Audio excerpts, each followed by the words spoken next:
bienvenue. Aujourd'hui, on parle d'alimentation, on parle de coaching nutritionnel. On commence un épisode très intéressant avec la thématique du ventre plat.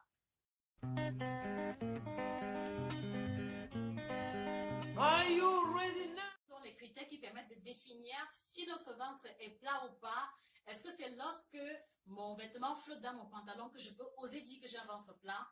Pas du tout. Est-ce que si, par exemple, je porte un pantalon trop serré et que mon ventre déborde légèrement, est-ce que forcément cela voudra dire que mon ventre n'est pas plat? Vous comprenez très bien que à partir de ce genre de critères qui sont particulièrement subjectifs, il est difficile de définir si oui ou non un ventre est plat ou pas. Heureusement pour vous, il y a des critères scientifiques qui permettent de définir de façon standard et pratiquement pour toutes les couches de la population si un ventre est plat ou pas. Nous allons vous livrer ces critères-là. Alors, à chaque fois, on dira qu'un homme a un ventre plat lorsque son périmètre abdominal, c'est-à-dire son tour de taille, doit être supérieur ou égal à 102 cm, c'est-à-dire cette dimension-ci. Donc voilà, 102 cm. Donc voilà à quoi doit ressembler le périmètre abdominal d'un homme dont le ventre est plat.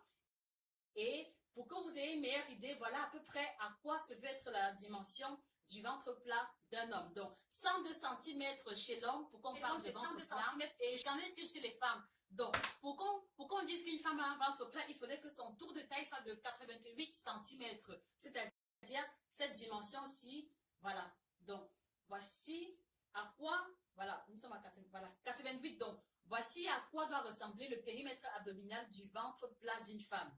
On va mesurer mon tour de taille et se rassurer que mon ventre est plat. Et comme ça, vous pourrez mieux voir comment s'effectue la prise de mensuration.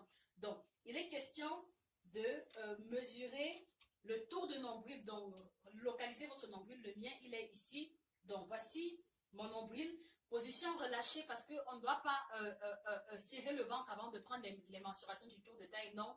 Donc, position relâchée. Et là, voici les valeurs de mon ventre plat. Ici, mon tour de taille est de 76 cm, donc effectivement, mon ventre est plat. Pourquoi ces valeurs? Pourquoi un tel standard? En réalité, fidèles téléspectateurs, il faut comprendre que chaque fois que le tour de taille d'un homme sera supérieur à 102 cm et celui de la femme supérieur à 88 cm, c'est la porte ouverte aux maladies cardiovasculaires, c'est la porte ouverte à une maladie dangereuse qui n'est pas très connue, à savoir l'obésité abdominale. Donc, obésité abdominale, c'est-à-dire obésité du tour de taille, qui est aussi la porte ouverte aux maladies cardiovasculaires, je le disais tantôt, porte ouverte au diabète et porte ouverte aux maladies métaboliques. Voilà pourquoi est-ce qu'il est important que vous veilliez toujours à ce que votre tour de taille reste dans ces normes standards-là.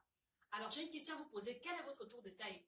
Je vous invite à mettre en commentaire les valeurs de votre tour de taille en prenant les mensurations telles que nous l'avons démontré tout à l'heure. Mettez votre tour de taille en commentaire. On verra ensemble où est-ce que vous en êtes avec la problématique du ventre plat.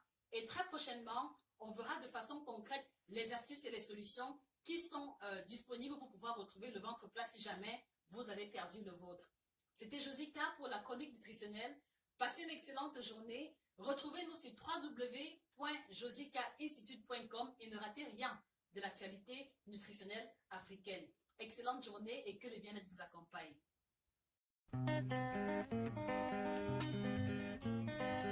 Are you ready now?